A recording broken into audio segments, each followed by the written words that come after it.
মহাপ্ৰলয় 2026 অবৰ্ণনীয় পৰিস্থিতি, অভাৱনীয় উপস্থিতি। প্ৰকৃতিৰ তাণ্ডৱ বুলি কম নে প্ৰাকৃতিক দুৰ্যোগ বুলি ভাবিম? কোনেও ভবা নাছিল বলীয়া বান আহিব, উজনিৰ 3 জিলালৈ কাল অমানিশা নামিব, বানপানীয়ে ইতিহাস ৰচিব, মহাপ্ৰলয় 2026 হ'ব। নিমিষতে বলীয়া বানে তাণ্ডৱ চলালে, একোখন গাঁও, ঘৰ, পশু পক্ষীক উটুৱাই নিলে। 3 প্ৰজন্মৰ সপোনবোৰ থান বান হ'ল, আশাবোৰ মৰিচিকা হ'ল, ভৱিষ্যত অন্ধকাৰ হ'ল। বানৰ কবলত মানুহৰ, পশু পক্ষীৰ মৃত্যু হ'ল, কাপোৰ নথিপত্ৰ পানীত তিতি সিঁচৰিত হ'ল। খেতিৰ কঠীয়া উটি গ'ল, ভঁৰালৰ ধানৰ গজালি মেলিলে, কৃষকৰ দুচকুত চকু পানী ওলালে।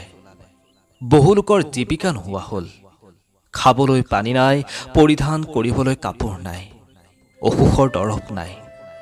বান পীড়িতৰ দুখৰ কথা লিখিবলৈ মোৰ কলমত শব্দ নাই।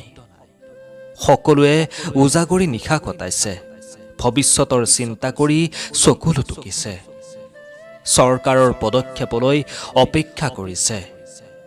হেৰৌ প্ৰকৃতি, কেলৈ ৰুষ্ট হলা? উজনিক দুৰ্ভগীয়া কৰিলা, জীৱনৰ ৰংবোৰ পলকতে কাঢ়ি নিলা।